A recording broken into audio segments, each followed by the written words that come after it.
Il est 9h10. Louis Dauphren, est-ce que vous connaissez Prosper Youplaboum? Si je vous dis Prosper Youplaboum, c'est une publicité, ça. C'est le roi du pain d'épices. Bah oui. Tout à l'heure, on se posait la question avec Isabelle Delaunay de savoir si c'était juste maintenant. une chanson de Maurice Chevalier, mais c'est aussi une publicité. Voilà, les auditeurs ont réagi en nombre. Je me devais de faire cette clarification.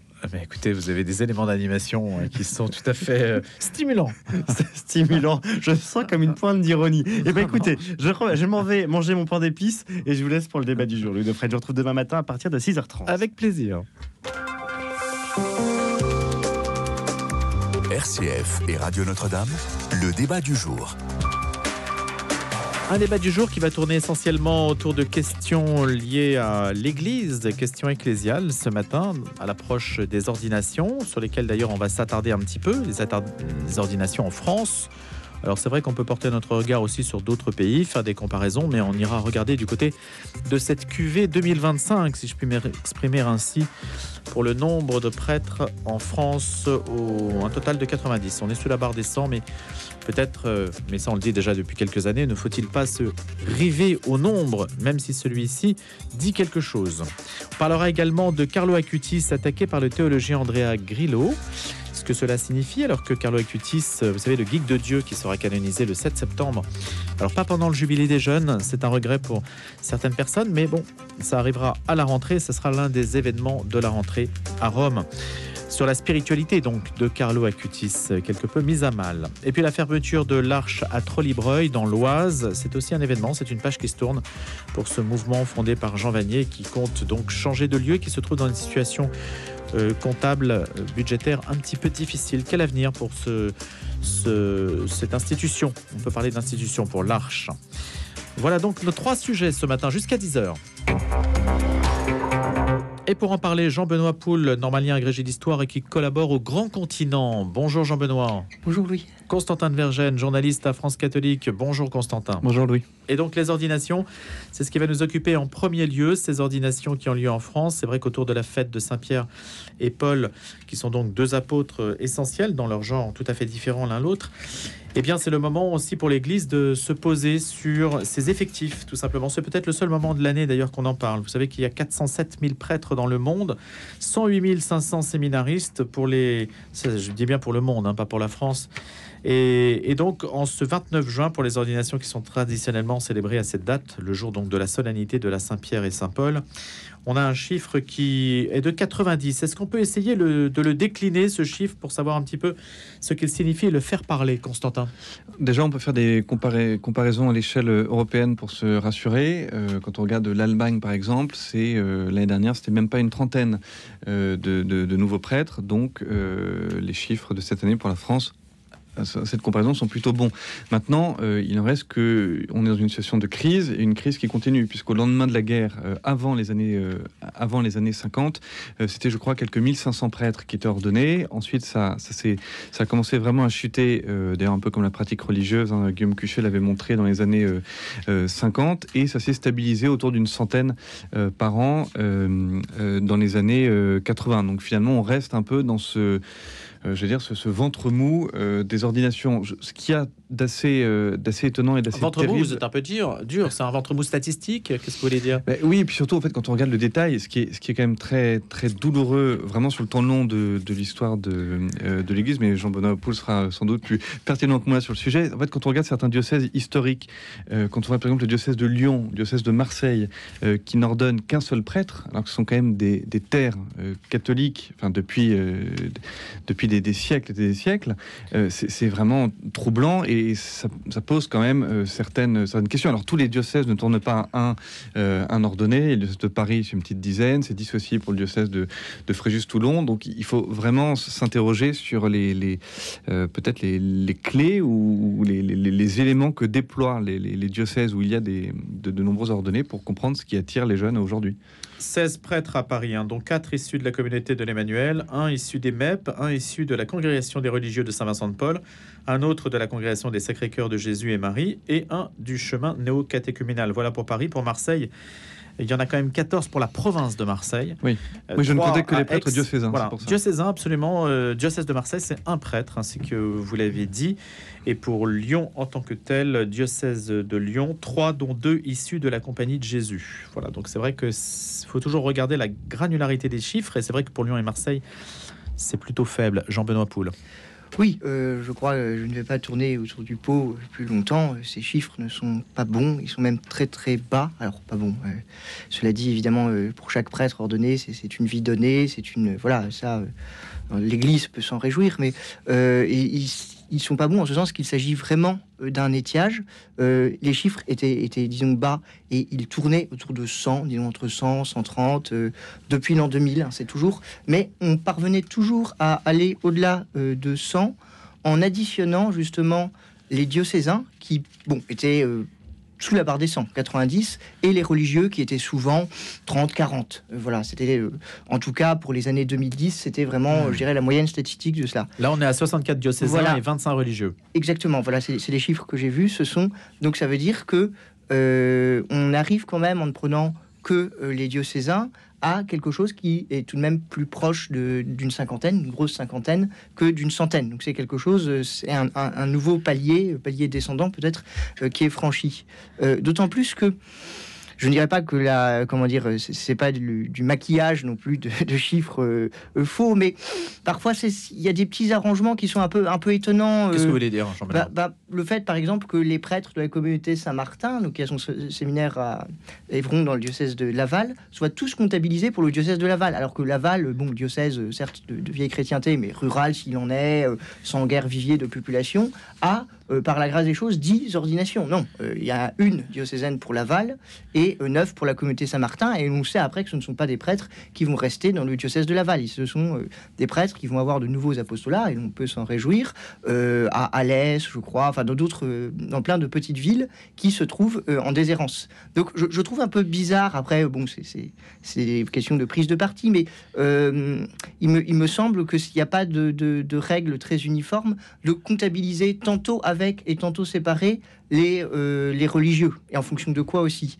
Et dernier loup, j'allais dire, dans les affaires, même si c'est pas le centre peut-être de l'Église, mais c'est la première fois, à mon sens, et cela a été remarqué sur les réseaux sociaux, etc., que les instituts traditionnalistes, en communion bien sûr avec l'Église, mais qui ne forment qu'au seul rite au missel de 62, donc au Vetus Ordo, à l'ancienne messe, ne sont pas comptabilisés, je pense à la fraternité Saint-Pierre, ne sont pas comptabilisés comme des prêtres français. Alors même que si les deux principaux séminaires sont à l'étranger, hein, celui du Christ-Roi en Italie et celui de la fraternité Saint-Pierre en Bavière, chacun ordonne une très bonne part, une majorité sans doute, de prêtres français. C'est combien d'ailleurs ? Non, alors ça, je n'ai pas les chiffres, mais c'est à la même date que les ordinations ont lieu. Oui, c'est à la même date, et ça tourne généralement, je dirais, autour d'une dizaine, d'une quinzaine pour la fraternité Saint-Pierre, un tout petit peu moins pour le Christ-Roi, mais ce sont des chiffres non négligeables à l'échelle de l'Église. On peut se demander pourquoi donc ils ne sont pas comptabilisés en ces temps de disette ou de pénurie. Vous estimez qu'il faudrait le faire, Jean-Benoît ? En tout cas, c'était ce qui était fait par la CEF jusqu'à présent. Donc pourquoi, voilà, je mets peut-être un gros sabot dans la mare, mais je me demande pourquoi cela n'est pas fait. La CEF comptabilisait ? La CEF comptabilisait. Alors, elle faisait parfois, elle se trompait un petit peu, en sens que c'est pas. Parfois, elle oubliait aussi la communauté du bon pasteur. Voilà. Bon, on sentait bien que c'était pas sa priorité. Mais là, je ne sais pas si c'est une politique, mais la ligne de conduite est de ne pas du tout les prendre en compte, alors même qu'il y en aura, et que ce sont des prêtres français qui seront en France. Certains incardinés, d'autres non, mais ce sont des prêtres qui exerceront leur ministère en France, à l'exemple d'autres congrégations religieuses. Ça pose la question de savoir s'il faut compter différemment. Ce que nous dit Jean-Benoît là, à l'instant même, c'est que les règles en fait de comptabilité, tout simplement, ne sont pas forcément très claires. Constantin de Vergennes. Non, c'est sûr, effectivement, on avait relevé aussi à France catholique l'absence de comptabilisation des prêtres des instituts traditionnels. Alors, est-ce que c'est parce que quand on est ordonné pour la fraternité Saint-Pierre ou par exemple le Christ-Roi, quand on est français, on va faire ses apostolats en France, mais qu'on peut peut-être être envoyé aussi à l'étranger. Enfin ça, il y a aussi des prêtres diocésains en France qui peuvent partir à l'étranger pour des missions.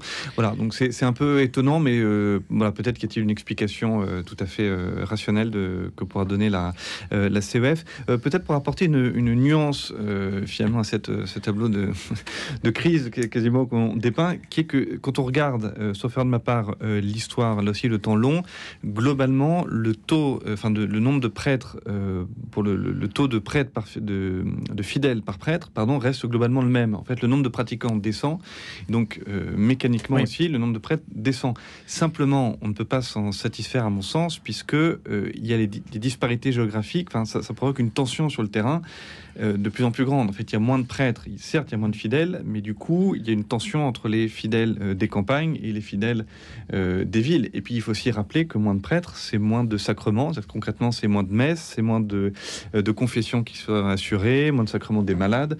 Les baptêmes sont plus difficiles à organiser. Donc, voilà, effectivement, la CEF, dans son rapport, ne fait pas de commentaires vraiment sur ce chiffre, rappelle que c'est toujours très beau d'être une vie donnée quand on devient prêtre, ce qui est vrai, mais il faut aussi rappeler que ça a des conséquences, cette chute du nombre de prêtres, des conséquences pratiques très douloureuses pour les fidèles.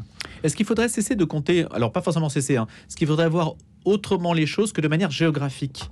Est-ce que la géographie offre un prisme un peu trompeur? Est-ce qu'il faudrait avoir d'autres tableaux? Certains le disent, certains, effectivement, dans les secteurs plus progressistes, disent qu'il faudrait rompre avec cette logique territoriale héritée de très longtemps, depuis l'Empire romain, en fait. Dans la réalité, deux correctifs. D'une part, c'est déjà le cas. Alors certes, le niveau essentiel reste celui du diocèse, mais dans les faits, beaucoup de diocèses sont aujourd'hui organisés en pôles missionnaires, alors avec tout de même des secteurs. Quand une paroisse devient trop grande, on appelle ça un secteur. Bon, c'est comme ça, un secteur pastoral, mais avec l'idée, d'ailleurs, qui n'est pas, à mon avis, qui est aussi bonne à l'épreuve du terrain, qui est d'une église qui rayonne en fait à partir de pôles missionnaires. Un peu, en fait, on revient un peu à ce qu'était l'organisation de l'église dans les pays de mission. La France, pays de mission, c'est pas neuf, c'est le titre d'un livre qui est paru juste après-guerre. Mais là, on revient vraiment à des réalités de ce genre.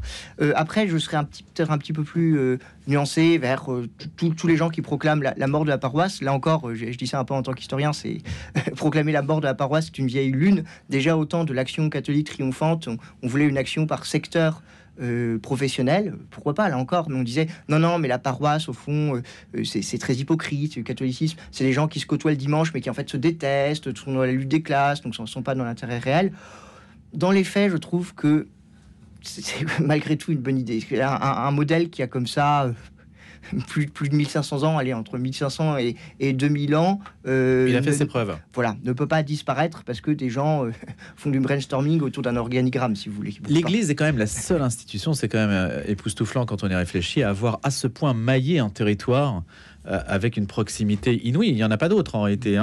J'entends en dehors des États-nations qui voudraient le faire par l'armée, par exemple, la conscription, les adresses. On sait que les adresses sont nées pour le besoin de la conscription militaire. Mais finalement, au 19e siècle, un maillage très étendu, très puissant, parce que la société était très rurale. Aujourd'hui, maintenant qu'il y a un reflux très très fort depuis longtemps de la société rurale, finalement, l'Église a évolué dans le sens où la société a évolué. Donc, il y a une manière de voir les choses plutôt positive qui consiste à dire que simplement, il y a une adaptation du maillage aux forces vives de l'Église, non, Constantin Vergène? On peut pas avoir une vision un peu dépressive pour dire ça ne ressemble plus à ce que c'était avant, mais forcément, puisque ça a tellement changé. Bien sûr, mais pour ce qui est de la réorganisation des paroisses, ça pose quand même plusieurs problèmes. D'abord, ça ne tient pas compte, mais c'est vraiment complexe comme question, mais ça ne tient pas compte d'abord de l'attachement charnel des personnes, des Français, notamment dans les villages, dans les petites villes, à leur Église, et leur dire finalement... Même si elles ne pratiquent pas. Même si elles ne pratiquent pas. Ça se voit d'ailleurs à chaque fois qu'il y a une église qui est menacée de démolition, souvent les associations qui se lancent, c'est pas toujours des pratiquants pour ça, voilà, mais il y a, parce que c'est la terre de leur père et ça fait des générations que cette église est là. Donc réorganiser les paroisses pour faire effectivement effectivement des sortes de pôles missionnaires ou faire une grosse paroisse qui attire tout le monde. D'abord, ça arrache certains Français aux liens charnels qu'ils ont avec leur église. Et aussi, on oublie quand même toute une catégorie de la population, notamment les personnes âgées, pour qui ce n'est pas forcément possible de prendre la voiture et de faire 45 minutes, 50 minutes de voiture quand on est âgé, isolé. Cela étant, il faut aussi constater qu'on ne peut plus tenir les églises comme on tenait avant, donc il faut trouver des solutions intermédiaires. Alors, il y a certaines associations, dont on a déjà parlé dans le journal France Catholique, comme les Priants des campagnes, qui disent bien qu'il faut que ce soit dans cette situation un peu de transition, et bien que les fidèles ne peuvent pas abandonner les églises, et que ce n'est pas parce qu'un prêtre ne vient pas la desservir que les fidèles ne peuvent pas... faire le ménage de leur église, et 2, par exemple, aller prier le chapelet ou faire des petites prières de temps à autre pour continuer à faire vivre l'église. Et c'est peut-être dans cette solution d'entre-deux que se dessine l'avenir de ces églises de campagne.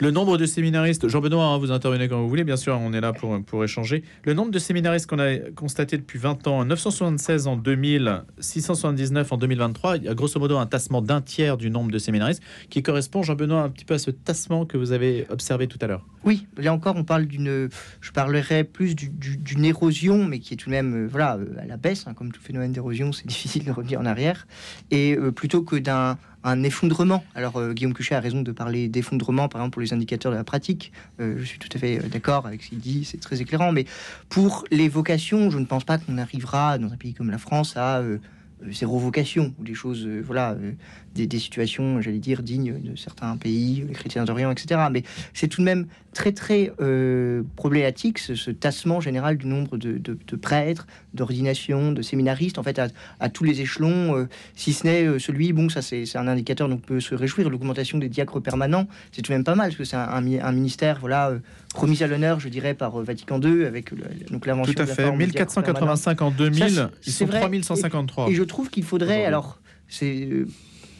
Non pas les cléricaliser, parce que vous savez maintenant le cléricalisme voilà l'ennemi comme on dit, mais les visibiliser, leur donner plus de tâches. Non pas, ce ne sont pas des prêtres, il faut être bien clair, et ce ne sont pas ni des prêtres, ni des sous-prêtres, ni des choses, hein, c'est le ministère de la diaconie, c'est-à-dire étymologiquement du service, un peu aux périphéries de l'église, aux pauvres, aux malades, etc. Mais ils peuvent célébrer les funérailles. Je trouve, en tout cas, quand il y a plus assez de prêtres aujourd'hui pour célébrer toutes les funérailles qui sont demandées à l'église, donc ils sont là, ils peuvent très souvent même, ce sont des équipes de laïcs, je dirais au féminin, puisque c'est la réalité aussi ce qu'on appelle les laïcs en mission ecclésiale. Ce sont principalement, là encore, sans aucun esprit de controverse, mais ce sont des femmes laïques actuellement qui font tourner l'église et qui de fait ne sont pas toujours aussi reconnues, visibilisées à la hauteur en fait du service quotidien qu'elles donnent. Ça, c'est vrai, c'est une réalité, et c'est aussi un enjeu de pouvoir. Effectivement. Il nous reste 1 minute. Alors malheureusement, je voulais aborder une autre question. Peut-être qu'on peut prolonger un petit peu le sujet juste après les infos. En particulier parce qu'il n'y a pas de statistiques à ma connaissance là-dessus. Et je voulais vous interroger là-dessus sur savoir quels sont les milieux les plus favorables dans lesquels on peut espérer des ordinations et des vocations. Parce qu'au-delà de la géographie, on voit que la géographie a ses insuffisances. Il faudrait peut-être une forme de granularité sociologique pour voir où sont les milieux qui favorisent l'émergence de la vocation, puisque prêtre n'est pas un métier, c'est un état de vie et une vocation. Je vous propose d'y revenir dans quelques instants avec Constantin de Vergennes et Jean-Benoît Poul, puis on passera aussi à nos 2 autres sujets que sont Carlo Acutis et la situation de l'Arche. Après les infos que nous présente comme chaque matin Cécile Mérieux qui fait un point sur l'actualité à 9h30, que l'on retrouve aussi à 10h. Excellente matinée en notre compagnie. À tout de suite. Cet été, le pèlerin vous emmène au cœur d'un événement fondateur, le Concile de Nicée. À travers une série romancée de 7 épisodes, revivez les débats, les passions et les enjeux de l'an 325. Une fresque captivante entre foi, pouvoir et unité. Chaque semaine, un nouvel épisode à ne pas manquer dans votre hebdomadaire Le Pèlerin, en kiosque le jeudi. Salon du vin bio sur la péniche Marcounet à Paris. Le lundi 30 juin, de 9h à 18h, découvrez une sélection unique de vins bio avec une majorité de cuvées bordelaises. Profitez aussi de crus d'autres régions comme la Bourgogne, la Vallée du Rhône et l'Alsace.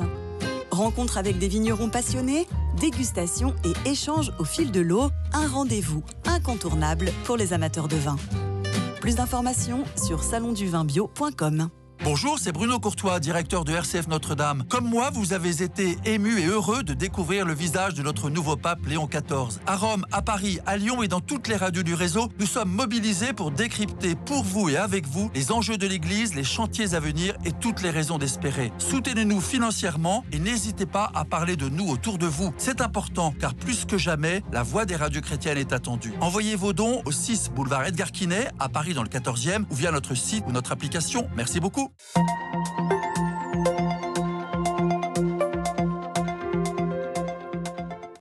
À 9h30, les infos, Cécile Mérieux, bonjour. Bonjour. Une trêve entre l'Iran et Israël est entrée en vigueur ce matin. Un cessez-le-feu imposé par Donald Trump. Or, un document confidentiel américain publié par des médias sème le doute sur l'efficacité des frappes américaines contre les installations atomiques iraniennes. Elles n'auraient pas éliminé complètement les centrifugeuses et stocks d'uranium enrichi. Les frappes auraient plutôt scellé les entrées de certaines installations sans détruire les bâtiments souterrains. Des dégâts qui retardent le programme nucléaire iranien de seulement quelques mois sans le détruire complètement selon ces informations. Pendant ce temps, la détérioration de la situation se poursuit à Gaza. Les secours annoncent 46 morts dans des tirs israéliens et des dizaines de blessés près de centres d'aide. Plus d'1 millier de ressortissants français ont été rapatriés d'Israël depuis le début du conflit avec l'Iran, annonce le ministre du Commerce extérieur et des Français à l'étranger, Laurent Saint-Martin. Deuxième jour de sommet de l'OTAN à La Haye, suspendu aux réactions de l'imprévisible président américain. Les pays de l'Alliance Atlantique doivent confirmer une augmentation inédite de leurs dépenses militaires à cette occasion. En France, le Rassemblement national ne votera pas la motion de censure de la gauche sur les retraites la semaine prochaine. Le parti donne rendez-vous à François Bayrou à l'automne au moment du budget. C'est ce qu'indique son vice-président Sébastien Chenu. 47 départements seront en vigilance orange cet après-midi pour les orages, donc dès 16h. Météo France prévoit une franche dégradation orageuse par le sud-ouest et l'ouest. Le Rhône et l'Isère sont quant à eux placés en vigilance orange par Météo France pour risque de canicule. Et puis, vous les attendez peut-être depuis un petit moment pour faire vos achats. Les soldes d'été débutent aujourd'hui et s'étaleront jusqu'au 22 juillet. Autrefois très attendue, elle suscite aujourd'hui un enthousiasme de plus en plus discret. Merci Cécile Mérieux. RCF et Radio Notre-Dame, le débat du jour.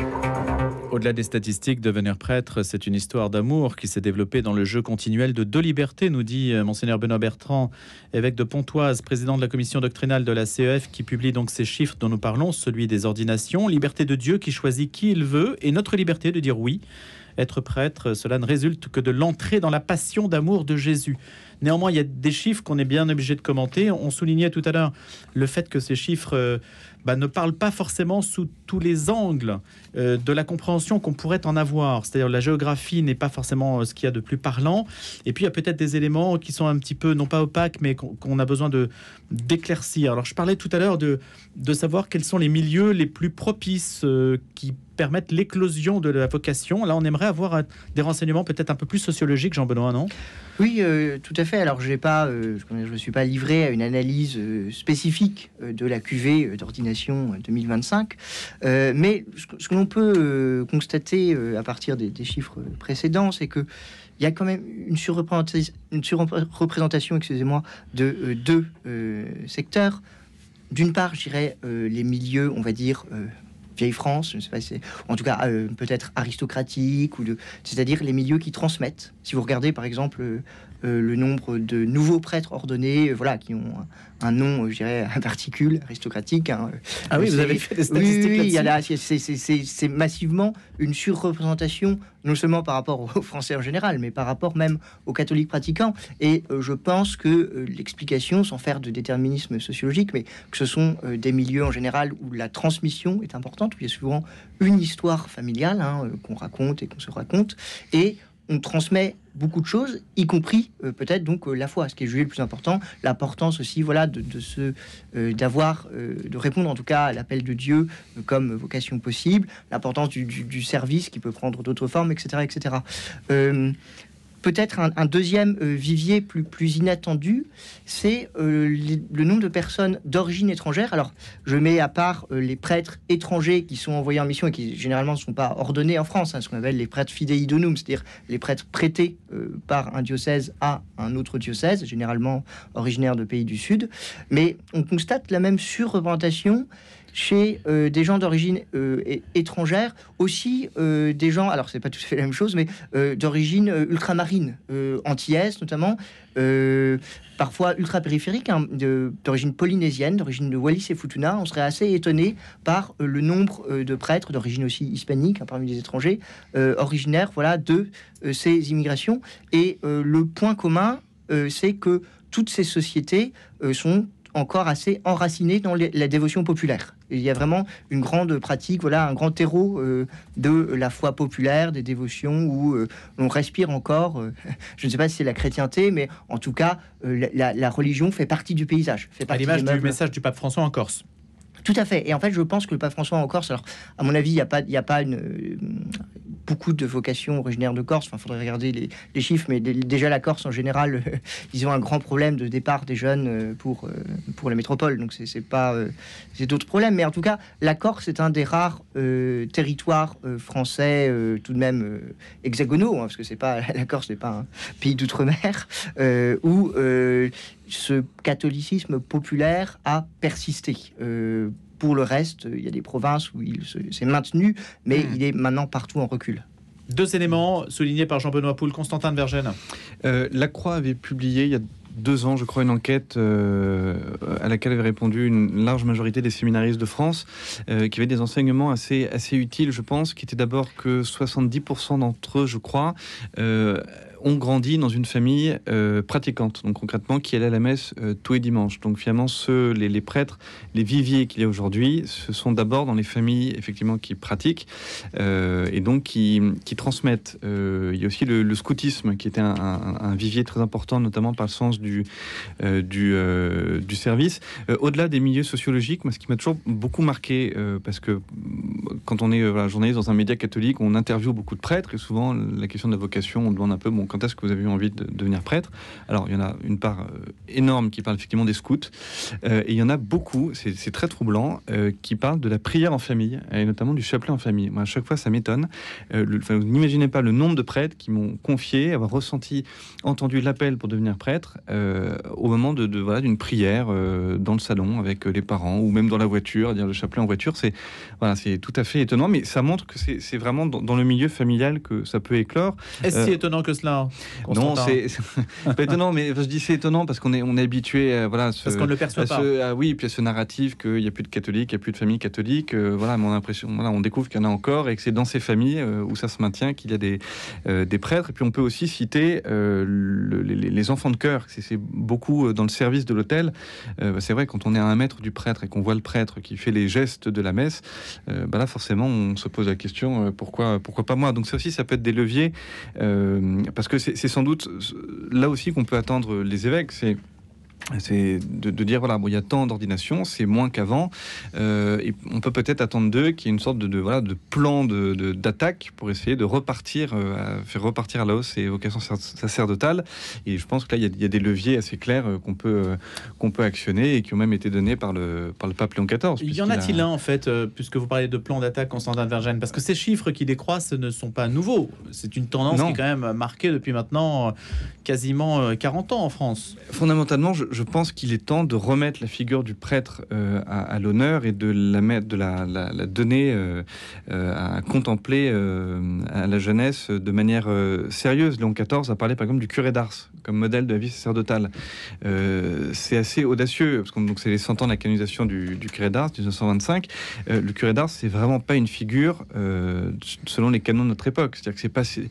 Vous dites à un jeune, est-ce que tu veux devenir comme le curé d'Ars? A priori, on peut se dire, non, on va pas leur proposer de comme le curé d'Ars parce que c'est pas séduisant de se nourrir uniquement de pommes de terre qu'on a fait cuire en début de semaine et de rester sur ce stock toute la semaine, puis de passer 18 heures dans un confessionnal, de dire la messe le matin, puis basta. C'est pas palpitant. Et pourtant, c'est le cœur du ministère de prêtre et c'est sans doute ça que cherchent les jeunes. D'ailleurs, on avait mené une enquête dans France Catholique sur les séminaristes et quand on discute avec les formateurs, on découvre que les considérations considération géographique, par exemple, de diocèse, n'est plus ce qui intéresse les jeunes. Et les jeunes ne vont plus chercher automatiquement à devenir prêtres là où ils ont grandi, mais ils cherchent à devenir prêtres dans des diocèses qui proposent des formations, dans les diocèses ou des communautés, par exemple la communauté Saint-Martin, qui propose 1, des formations solides, 2, une vie communautaire, et puis 3, une vie de prière avec une liturgie qui est soignée, qui est classique. Et voilà peut-être trois points sur lesquels on pourrait insister. Il y a des enseignements donc pour la CEF, pour les évêques, à travers ces chiffres sur les leçons à tirer en quelque sorte de ces chiffres. Vous vouliez ajouter quelque chose, Jean-Benoît, sur ce point? Non, seulement que je suis tout à fait d'accord et que il faut, pour les plans, je dirais, attention à ne pas tomber dans le fétichisme du plan d'action, l'activisme, etc. En général, quand on a des plans, ils sont assez déjoués par l'événement, par la providence. Mais j'ai aussi du mal en contrepoint avec un certain discours qui dit non, mais de toute façon, avant c'était des vocations sociologiques, justement, uniquement c'était pour l'ascension sociale, voilà, souvent des curés issus de milieux paysans pour lesquels cet accès à la cléricature représentait une vraie ascension sociale.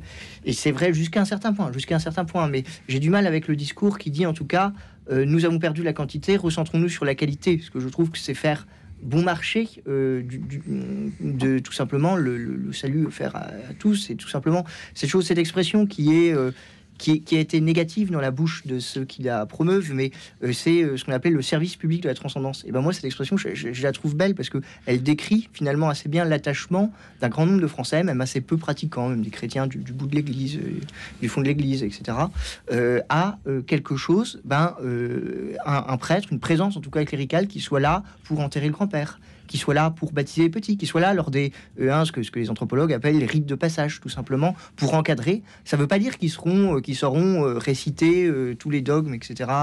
Sur le bout des doigts, qui seront forcément les plus pieux ou même les plus saints, mais il y aura quelque chose. Et le reste, j'allais dire, c'est un peu le secret des âmes. L'Église fait ce qu'elle peut, mais il faut être là. C'est la logique même, j'allais presque dire la logique de l'incarnation. C'est la logique en tout cas de la visibilité et de la présence au monde. Sans gros sabots, mais tout de même la logique d'une certaine présence. Et lui, sa présence au monde, eh bien, elle aura beaucoup porté, même s'il n'a pas vécu longtemps, 15 ans pour Carlo Acutis, le geek de Dieu, qui sera donc canonisé le 7 septembre. Une figure attachante, une figure moderne dans laquelle beaucoup de jeunes peuvent se reconnaître et pourquoi pas susciter des vocations. Et Dieu sait s'il en a sans doute suscité tellement il a touché de monde. Des millions de gens ont été touchés par ce qu'a pu faire Carlo Acutis, en particulier son exposition sur les miracles eucharistiques. Mais voilà que son personnage est quelque peu attaqué. Moi, j'ai découvert cela chez nos confrères de Tribune Chrétienne dans un texte que je suis allé voir ensuite sur le site de la personne qui l'a critiqué, qui est le théologien Andrea Grillo, qui est un théologien italien, plutôt partisan du réformisme liturgique, apprend-on, et qui nous dit qui moque un petit peu ce qu'était Carlo Acutis, qui trouve que c'est un petit peu dépassé, qui critique un petit peu les phrases qu'il a eues, comme tout le monde naît original, mais beaucoup meurent comme des photocopies, des phrases pourtant qui ont pu toucher des gens. Alors comment interpréter en fait sur le blog d'Andrea Grillo, c'est en italien, mais aujourd'hui Internet traduit automatiquement, comment interpréter ces propos que vous avez lus, Constantin de Vergennes et Jean-Benoît Poul? Constantin. Alors, d'abord, on peut peut-être y voir la marque, une tension qui naît peut-être d'un changement d'époque, alors réel ou supposé. Andrea Grillo était un théologien proche du pape François et voilà, peut-être est-il inquiet de voir un éventuel changement de ligne. J'irai plus loin que vous. Le texte est extrêmement dur et c'est même assez troublant. Il est presque insultant à la mémoire D'ailleurs, c'est pas tant de Carlo Acutis, mais de ceux qui entourent Carlo Acutis, notamment de ses parents. Et Grillo les accuse de lui faire tenir des propos qu'il n'a pas tenu, ce qui d'ailleurs n'est pas vraiment vrai, parce que quand on lit ce qu'a dit Carlo Acutis, il n'y a rien de très différent. Fondamentalement, ce qui insupporte Grillo, c'est que Carlo Acutis mettait en avant l'Eucharistie sous l'angle du sacrifice de la messe, comme le sacrifice que réalise le prêtre in persona Christi. Et pour Grillo, et qui est représentant toute une frange progressiste, c'est insupportable. ça parce que pour lui, pour eux, l'Eucharistie, la messe, c'est avant tout, plus que le Golgotha, c'est avant tout la dernière scène. Donc c'est-à-dire c'est le dernier repas, c'est un grand moment de communion, et ils font un peu une forme de séparation quasiment entre le sacrifice et le dernier repas du Christ avec ses disciples, et il voit ça comme quelque chose de doloriste. C'est vraiment troublant, parce que dans son texte, Grillo dit par exemple que lorsque Carlo Acutis met l'accent sur la messe en tant que sacrifice, il se focalise sur quelque chose d'inessentiel, et que l'essentiel est ailleurs. Alors je n'ai pas le niveau de théologie d'Andrea Grillo, mais bon voilà, quand on relit simplement peut-être le catéchisme et puis même l'enseignement constant de l'Église, c'est pas vraiment ce qui est dit. Plus fondamentalement, ça illustre vraiment une tension qui est très forte, je pense, dans l'Église, qui est peut-être une tension générationnelle, qui est sur la conception de la messe. Est-ce que c'est soit à la fois un sacrifice et une communion, ou c'est davantage un simple moment de communion? Voilà, peut-être que cette polémique aura le mérite de percer l'abcès. Jean-Benoît Poul. Oui, je suis globalement d'accord avec ce qui vient d'être dit.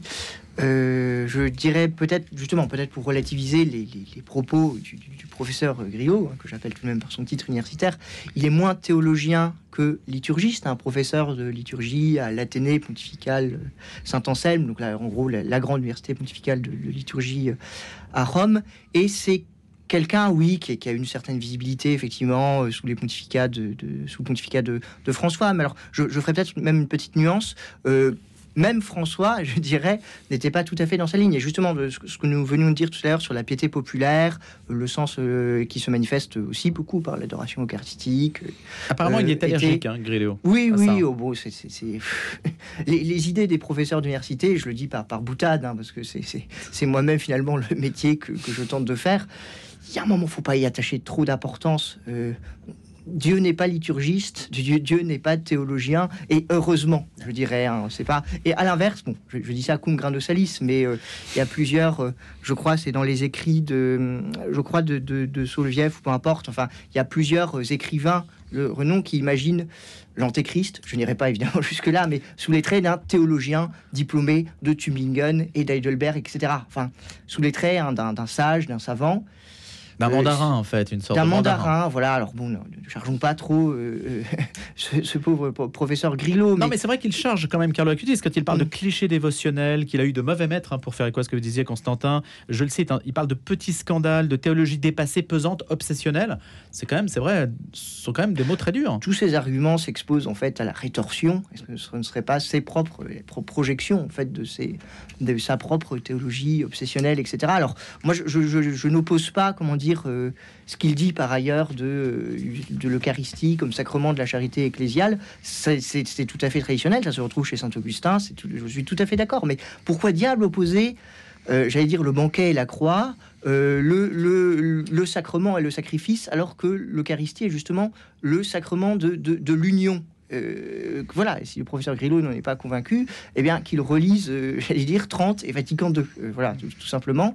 Après, comment dire, là où sa critique peut éventuellement être, non pas justifiée, mais symptomatique, c'est qu'effectivement, il y a eu dans la dévotion populaire à l'Eucharistie, peut-être des expressions qui peuvent être malsonnantes ou excessives ou aux yeux d'un théologien. Mais justement, ce qui est important dans la sainteté, c'est que, par certains côtés, elle dépasse la théologie ou la liturgie. Elle va plus loin. Ce que l'Église donne à admirer par la gloire des autels, c'est pas tellement une dissertation académique sur les différentes strates du développement de la liturgie, etc., l'expression les plus idoines, même si c'est important, que la vie réelle de l'Eucharistie dans l'âme de Carlo Acutis. Alors ça, évidemment, ça exige d'y croire, ça exige de faire le saut de la foi, etc. Mais finalement, c'est ça qui est admirable, et c'est pas tellement... là encore, je renvoie au verset évangélique. J'espère que l'évangile est tout de même une référence acceptée par le professeur Grillo, même si il y a assez peu de notes de bas de page. Mais c'est ce que tu as. Je te bénis, ô Père, ce que tu as caché aux sages et aux savants, tu l'as révélé aux petits, aux enfants. Et Carlo Acutis était un de ces petits. Il est mort extrêmement jeune. Un de ces gens qui n'a pas eu le temps, en fait, tout simplement, de faire de très grandes études, mais qui est proposé en modèle à toute l'Église et y compris à des professeurs, des universitaires, des intellectuels, des gens avec des lunettes qui peuvent parler longtemps. Et je crois que c'est très très important ça, de savoir avoir le sens de ce renversement et de cette humilité. Ce qui peut déconcerter peut-être aussi le professeur Grillo, c'est que Carlo Acutis cumule les stéréotypes du 19e avec la modernité, le style tout à fait moderne, ado. Et donc, il rend compatible des époques dont on estime que la première a été complètement révolue et que la seconde doit justement enterrer la première. Il unifie en quelque sorte des époques. Et surtout, le Carlo Acutis met en avant peut-être le point, j'allais dire, le moins œcuménique possible, qui est celui, pour utiliser un terme un peu savant, de la transsubstantiation, c'est-à-dire vraiment de la transformation effective au moment des paroles de consécration, du pain et du vin, en corps et en sang du Christ. Et ça, c'est spécifiquement catholique. Et je pense que c'est ce que sent aussi le professeur Grillo, c'est que finalement, en mettant en avant cette figure, on réaffirme que la messe catholique et spécifiquement catholique et que ça ne va pas dans le sens de cet œcuménisme et pour certains prélats, certains théologiens qui espéraient peut-être une forme de protestantisation de la messe, où la messe est donc vue non pas vraiment comme cette transformation des saintes espèces en corps et en sang du Christ, mais comme simple souvenir de la scène. Mais tout ça participe d'un même mouvement. C'est toujours ces mêmes théologiens qui, par exemple, militent pour une place toujours plus grande dans la messe de la parole avec un grand P, par rapport à la consécration, qui est accusée de prendre trop de place. Donc il faudrait en fait décentrer la messe pour que ça soit davantage l'écoute de la parole. Là aussi, on voit que c'est toujours sans doute peut-être dans un but œcuménique. Sauf que Carlo Acutis, toute sa vie était centrée sur cette Eucharistie qui était l'autoroute vers le ciel, et l'Eucharistie, c'était pour lui véritablement le corps et le sang du Christ. Et Carlo Acutis, bien sûr, on aura l'occasion d'en reparler à la rentrée puisqu'il sera canonisé le 7 septembre. En septembre 2024, c'était un an avant, le Conseil national de l'Arche en France avait pris cette décision d'arrêter l'activité d'accueil à la ferme. Vous savez, la ferme, c'est le centre spirituel de l'Arche qui se trouve dans l'Oise, pas très loin de Compiègne. Deux raisons indissociables: la part d'ombre de l'histoire de ce lieu, qui obscurcit son rayonnement, et une activité économique difficile en ce moment. Alors c'est un peu... c'est plus qu'un peu, c'est une page qui se tourne pour cette institution qui est venue en aide à des personnes en difficulté réelle dans leur vie, qui est une action tout à fait favorable et qui correspond à l'intuition de l'Arche, mais qui était donc, comme on a dit, obscurcie par les affaires. Je cherchais une phrase un petit peu emblématique, mais je ne l'ai pas trouvée. Mais tant pis, vous allez nous en parler. L'Arche va mener une étude de reconversion sur le site de la ferme en habitat participatif. Qu'est-ce que cela dit justement de l'évolution peut-être de certaines institutions proches de l'Église? Jean-Benoît Poul, Constantin de Vergennes. Jean-Benoît. Oui, je pense que cette décision s'imposait. Alors, corrigez-moi, mais de ce que j'ai compris, ce qui ferme, c'est pas tant les activités de l'Arche, même si le site sera... C'est la ferme. La ferme aussi, d'accord, parce que j'ai lu dans la Croix que c'était le centre spirituel adossé aux activités d'aide aux handicapés. Peut-être le Conseil national de l'Arche a pris la décision d'arrêter l'activité d'accueil à la ferme, le centre spirituel de l'Arche. Ah oui, le centre spirituel, parce que même s'il y a des déplacements de sites, l'Arche, en tant que refuge, qu'accueille des personnes handicapées, d'activités, je crois, sera maintenu, même si peut-être ça ne met pas en cause de Trolley-Breuil sera fermé, et aussi le centre spirituel qui est lié. Que le centre spirituel lié donc à la figure de Jean Vanier, et malheureusement aussi à ses abus, on le sait, cela a été établi, ferme. Je pense que c'est une bonne chose. Il faut couper il faut retrancher aussi, savoir. Il y a des lieux, des personnes qui ont été blessées, des abus qui ont été commis. Il faut savoir discerner là où il faut fermer. Il y a eu ce rapport sur l'activité de l'Arche que j'ai lu, et j'étais vraiment épouvanté, même quand on est habitué à voir surgir des affaires d'abus. Là, c'est vraiment quelque chose de très grave, parce que c'est quelque chose de profondément pervers. C'est-à-dire que Jean Vanier, qui a donc été l'auteur d'abus sexuels, alors je précise pas sur des personnes handicapées, mais sur des accompagnatrices de l'Arche, des personnes qui venaient s'y ressourcer, etc. En fait, a lui-même été formé à mêler en fait des actes de nature sexuelle et une théologie fumeuse de nature pseudo-spirituelle par ses maîtres, donc les frères Philippe, les deux frères dominicains, Thomas et Marie-Dominique Philippe, qui en fait malheureusement ont eu une très grande influence sur l'Église catholique française et même au-delà dans la seconde moitié du XXe siècle. Donc c'est très problématique ces choses-là. Et en même temps, je pense l'enseignement de ce rapport fait par une commission d'historiens très sérieuse, qui est vraiment remarquable du point de vue de la méthode historique, qui prouve qu'il y a eu des abus, qu'il y a eu ce système pervers, etc. L'enseignement de ce rapport, c'est que finalement le bon et le mauvais sont toujours mêlés. Et cela n'efface pas... voilà, moi j'étais à titre personnel très peiné, parce que j'avais beaucoup d'admiration pour ce qu'avait fait Jean Vanier. Je le tenais même justement pour une sorte d'authentique saint. Et ben non, pas du tout. Ça apprend à ne pas idolâtrer les figures, même celles qui font le bien, et en même temps à ne pas le bien que ce Jean Vanier a fait donc aux personnes handicapées en ouvrant l'Arche, il est réel, et je pense qu'il faut le garder. Il a de fait offert un regard sur les personnes handicapées qui est précieux pour l'Église, et qu'il faut, et je pense qu'il y a là une leçon, c'est-à-dire que le bon grain est toujours mêlé à l'ivraie, et il y a toujours peut-être un mal insoupçonnable et qu'on découvre en fait un peu au hasard. Là c'est vraiment parce qu'il avait tout gardé dans une boîte d'archives qu'on a pu découvrir ces horreurs et donc donner du crédit aux allégations des victimes.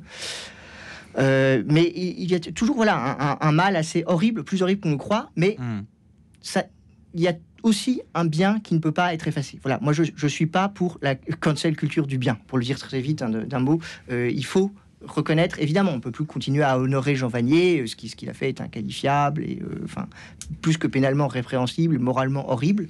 Donc il faut cesser évidemment tout culte, mais il faut aussi savoir que le bien et le mal étaient liés, et que le jugement définitif en fait sur l'action et la vie d'un homme ne nous appartient pas. Tout ce qui nous appartient, je dirais, c'est des qualifications pénales ou canoniques. Constantin de Vergennes.